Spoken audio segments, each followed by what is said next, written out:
Kader Partai Solidaritas Indonesia atau PSI, Dian Sandi Utama dilaporkan ke Barreskrim Polri seusai mengunggah foto ijazah Presiden Joko Widodo melalui akun X miliknya pada 1 April 2025. Dian dipolisikan atas dugaan menyebarkan dokumen milik orang lain tanpa izin.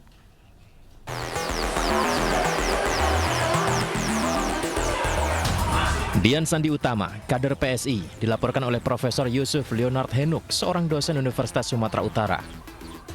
Dian Sandi Utama dilaporkan dengan dugaan pelanggaran tentang informasi dan transaksi elektronik ITE karena mengunggah foto ijazah Presiden Joko Widodo melalui akun X miliknya pada 1 April 2025. Saat ditemui di Semarang, Dian Sandi Utama mengaku belum mengetahui kebenaran laporan tersebut.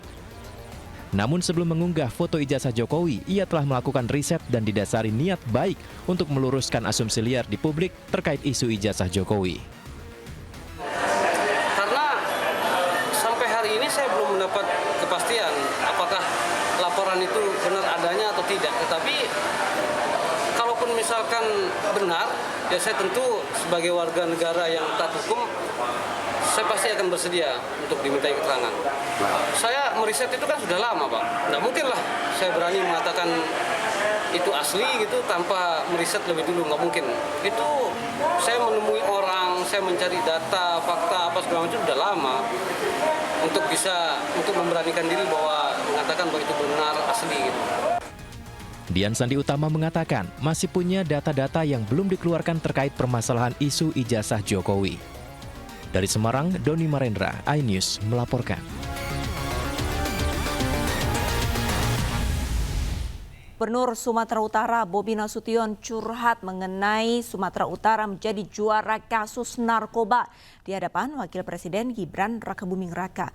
Menanggapi curhatan Bobi, Gibran menyarankan agar Bobi mengikuti jejak Gubernur Jawa Barat Deddy Mulyadi dalam membina anak muda bermasalah.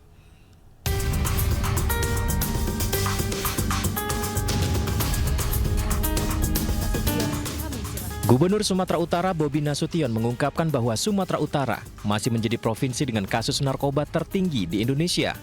Curhatan Bobi ini disampaikan di hadapan Wakil Presiden Gibran Rakabuming Raka saat memberi sambutan pada penutupan Muktamar ke-15 Persatuan Umat Islam di kantor Gubernur Sumatera Utara pada Kamis kemarin.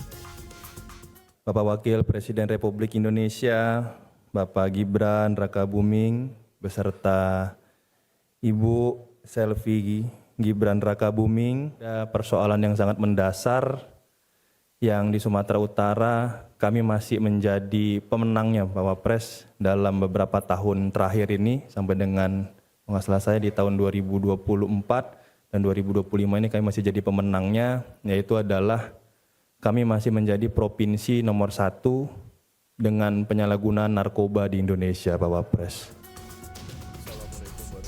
Menanggapi curhatan Bobi ini, Wakil Presiden Gibran Rakabuming Raka menyarankan agar Gubernur Sumatera Utara bisa mengikuti jejak Gubernur Jawa Barat Deddy Mulyadi dalam membina anak-anak muda bermasalah.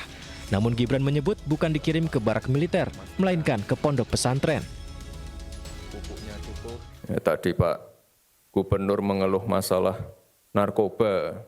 Nah, ini PUI bisa digandeng ini Pak Gubernur.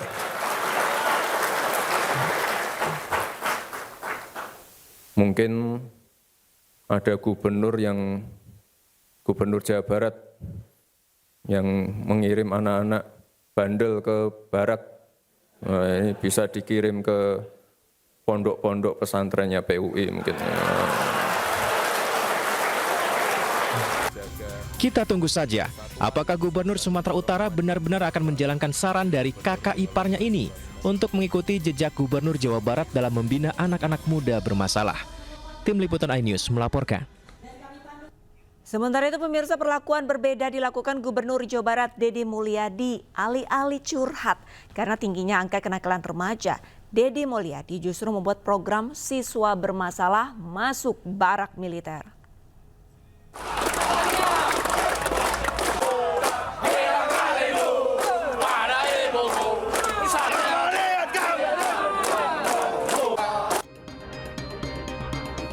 38 pelajar tingkat SMP sederajat mengikuti pembinaan karakter gelombang pertama untuk dilatih kedisiplinan oleh TNI di Resimen Armet 1 Purwakarta, Jawa Barat yang dimulai pada awal bulan Mei lalu.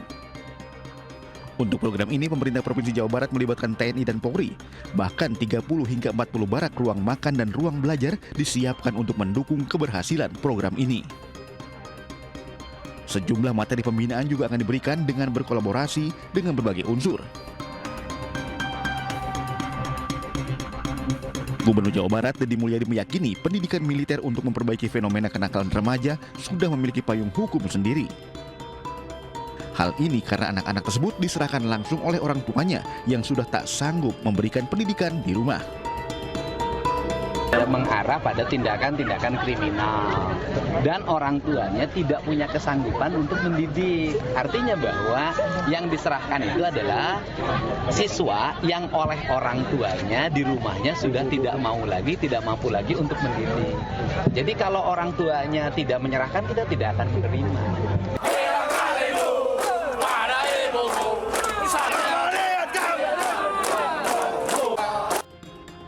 Meski menuai kontra di kalangan masyarakat, sebagian besar lainnya optimis program Gubernur Jawa Barat ini mampu membina remaja menjadi manusia yang lebih baik lagi. Dari Purwakarta, Jawa Barat, Tim Liputan iNews melaporkan. TNI Angkatan Laut menggagalkan penyelundupan narkoba lebih dari 1 ton di perairan Selat Durian, Kepulauan Riau. Narkoba dibawa oleh kapal asing berbendera Thailand dan petugas pun mengamankan 5 awak kapal berkewarganegaraan asing. Jangan di depan, jangan dari depan. Datang. Oke, langsung senjata siap siaga. Sebuah kapal berbendera Thailand berusaha menyeberangi perairan Selat Durian, Riau secara ilegal.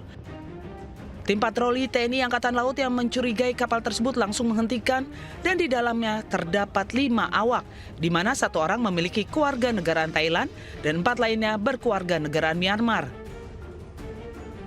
Barang bawaan yang mereka berusaha selundupkan adalah narkoba jenis sabu dan kokain. 705 sabu-sabu, 705 kilo sabu-sabu, 1,2 ton kokain. 1,2 ton. Penangkapan kapal narkoba ini berawal dari kecurigaan petugas yang mendapatkan kapal ikan tetapi tidak memiliki alat penangkap ikan. Dokumen kapal pun tidak dilengkapi dengan izin pelayaran yang sah. Kini kapal dan seluruh ABK serta barang bukti diamankan di Dermaga Lanal, Tanjung Balai, Karimun untuk proses pemeriksaan dan hukum lebih lanjut. Dari Kepulauan Riau, Gustianosa iNews melaporkan. Ketua Kamar Dagang Indonesia Kadin Kota Cilegon Muhammad Salim diperiksa Polda Banten. Dirinya diperiksa terkait kasus dugaan permintaan proyek senilai 5 triliun rupiah di PT Chandra Asri Alkali tanpa proses lelang. Tapi terkait video viral kemarin berarti ya Pak? Ada komentar nggak Pak? Nanti aja. Belum ada komentar berarti ya Pak? Ya udah. Makasih Pak ya. Ketua Kamar Dagang Indonesia Kota Cilegon bernama Muhammad Salim atau yang dikenal Abah Salim diperiksa Polda Banten pada Kamis siang kemarin. Kendati demikian, Salim tidak mau berkomentar terkait pemeriksaannya ini dan langsung menuju ruangan pemeriksaan. Pemeriksaan ini terkait beredarnya video viral diduga pejabat Kadin Cilegon yang meminta proyek 5 triliun rupiah tanpa proses lelang di lokasi pembangunan pabrik Chandra Asri Alkali atau CAA. Selain Ketua Kadin, Polda Banten juga memanggil semua pihak yang berada dalam video viral tersebut. Sprint penyelidikan dan pada kemarin kita sudah melaksanakan pemeriksaan 5 orang saksi, yang mana 1 orang saksi tersebut Ketua Kadin dan 4 lainnya yaitu adalah dari pihak PT Chandra Asri Alkali dan pihak PT Cengda. Kemudian untuk hari ini diagendakan melaksanakan pemeriksaan 8 orang saksi lainnya yang berada di dalam unggahan video tersebut. 5 triliun untuk Kadin, 3 triliun untuk Kadin tanpa lelang. Bagi. Sebelumnya, video dugaan pemalakan proyek sebesar 5 triliun rupiah tanpa lelang beredar dan viral di media sosial.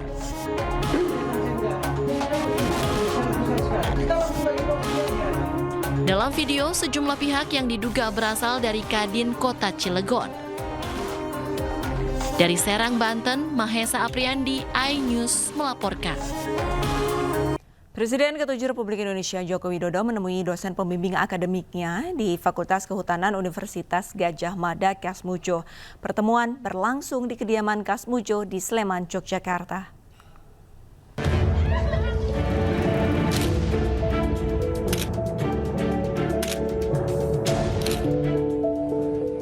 Presiden ke-7 Republik Indonesia Joko Widodo mengunjungi rumah dosen pembimbing akademisnya saat kuliah di Fakultas Kehutanan Universitas Gadjah Mada, Kasmujo. Video pertemuan ini diunggah Jokowi melalui akun media sosial pribadinya. Keduanya berbincang selama 45 menit terkait masa-masa saat Jokowi menempuh pendidikan di UGM dulu. Kedatangan Jokowi untuk menawarkan bantuan hukum kepada Kasmujo atas gugatan yang dilayangkan perihal tudingan ijazah palsu. Ya, saya ke sana karena saya membaca beliau, Pak Insinyur Kasmujo, kemudian Dekan Fakultas Kehutanan, Rektor UGM digugat. Beliau ini kan sudah tua, sudah sepuh. Saya ke sana untuk mengkonfirmasi apakah mungkin saya bisa membantu dari sisi tim hukumnya. Tapi ternyata sudah dibantu dari Fakultas Kehutanan UGM. Sementara itu, Kasmujo menyampaikan rasa terima kasihnya telah dikunjungi salah satu muridnya tersebut. Namun, ia mengaku tak bisa menjawab soal polemik ijazah yang tengah bergulir. Tapi yang jelas saya bilang gini, terima kasih. Begitu datang saya terima kasih matur nuwun. Saya ditilii anak buah juru murid saya. Kalau saya dengan orang-orang bilangnya saya itu dosennya, saya gurunya. Kalau bilang yang lain-lain itu bukan tidak mau jawab, tidak bisa menjawab. Sebelumnya, dosen pembimbing akademik Jokowi, Kasmujo, juga ikut digugat ke Pengadilan Negeri Sleman. Gugatan ini teregistrasi di Pengadilan Negeri Sleman 5 Mei 2025. Sidang perdana gugatan digelar di Pengadilan Negeri Sleman pada 22 Mei 2025 mendatang. Dari Sleman, Yogyakarta, Heru Trijoko, iNews melaporkan. Sementara itu, seorang pria di Nusa Tenggara Barat mengaku merupakan teman kuliah dari Joko Widodo. Hal ini diungkapkan bahwa dirinya berinteraksi di masa perkuliahan dengan Presiden RI ke-7 Joko Widodo semasa duduk di bangku kuliah UGM.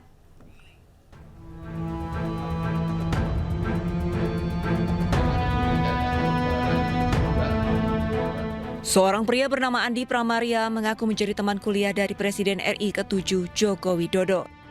Pria yang merupakan pejabat Widya Suara di kantor Balatkop UKM Provinsi NTB ini menceritakan bahwa dirinya siap menjadi saksi sejarah atas perkuliahan Joko Widodo. Bukti berupa ijazah dan foto pun ditunjukkan oleh Andi.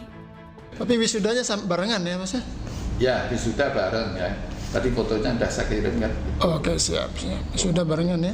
Jadi ada, kalau misalnya ada pengumuman penerimaannya juga saya ada. Penerimaan dulu itu namanya itu ada ya proyek perintis ya. Proyek perintis 1. Ya. Nah itu salah satunya itu adalah UGM ya. Nah di situ kemudian di Fakultas Kehutanan itu yang sebenarnya yang diterima itu ada 94. Tapi yang melakukan pendaftaran ulang itu hanya 88 orang. 88 orang. Dari 88 orang itu salah satunya Pak Joko Widodo. Dirinya menegaskan mengenal sosok Jokowi karena merupakan teman satu angkatan di Universitas Gadjah Mada atau UGM. Meskipun demikian, Andi tidak mau terseret dalam persoalan hukum dugaan ijazah palsu Jokowi. Saat ini keabsahan ijazah Joko Widodo sedang diuji di pengadilan. Menurut pelapor, ada beberapa komponen ijazah S1 Presiden ke-7 ini yang diragukan keasliannya. Dari Mataram, Nusa Tenggara Barat, Hari Kasidi, iNews melaporkan.